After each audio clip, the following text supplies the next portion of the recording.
Look at the Obama years, for example. Look at how, Trump even got in this position. Look at all the various institutional heads who, abused their positions in power, where this line between lobbying and treason became increasingly blurry, and classified information and documents became a kind of global currency. And people are so wrapped up in the physical, printed, tangible materials that I think they forget that a greater and easier threat is digital media, digital materials.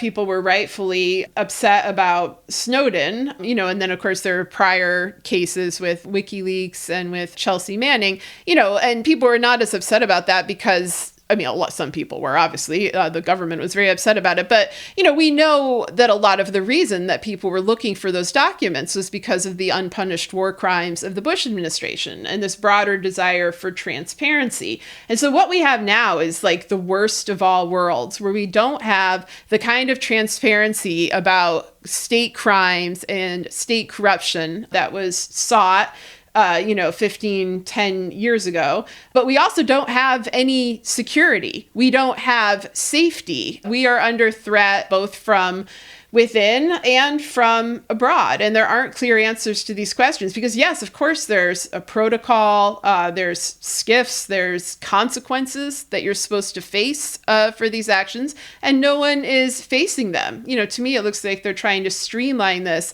as normal behavior. And, who does that benefit the most? Trump. Obviously, if the Biden crowd is going to be like, oh, this is nothing, everybody does it. Like they need to come up with something better than that. They need to make clear the differences between the cases, both in terms of what was taken, how it was taken, for what purpose, by whom.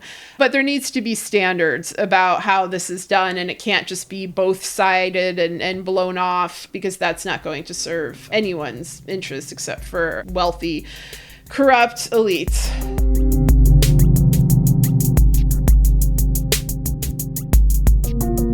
The establishment Democrats are what the Republicans used to be before they turned into extreme libertarians trying to destroy our government from within, mixed with thieves, just straight up thieves who want to gut ethics and oversight so they can do deals to steal and profit and align with mafia states so they could cash in on dark money and influence, and they don't mind if it rips the United States apart through their culture wars in the process, because they'll just feed off the ashes and enrich themselves. It's just a resource grab, power grab, money grab. It's just money at the end of the day. This FBI McGonagall story, this FBI bigwig that was supposed to be protecting us from Russian influence, and instead he was, cashing in on Russian influence. It's just money. It's just money at the end of the day.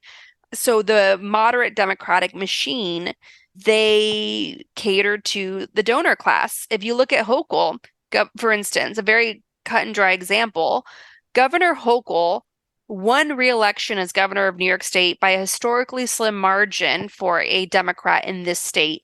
That was because she ran a lackluster campaign and she had to get saved in the final hour by progressive grassroots groups like the Working Families Party.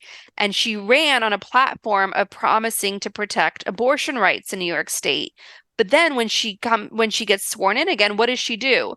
She has this opportunity of electing a chief judge for the highest court in New York State. And keep in mind, the New York State courts under Cuomo, which was another Republican in Democrat clothing, Cuomo set up a very conservative court here in New York State that ruled against Democrats when it came to the redistricting battle. And that set us up for losing winnable House districts. And so what happens in New York State has repercussions for the country, as we see.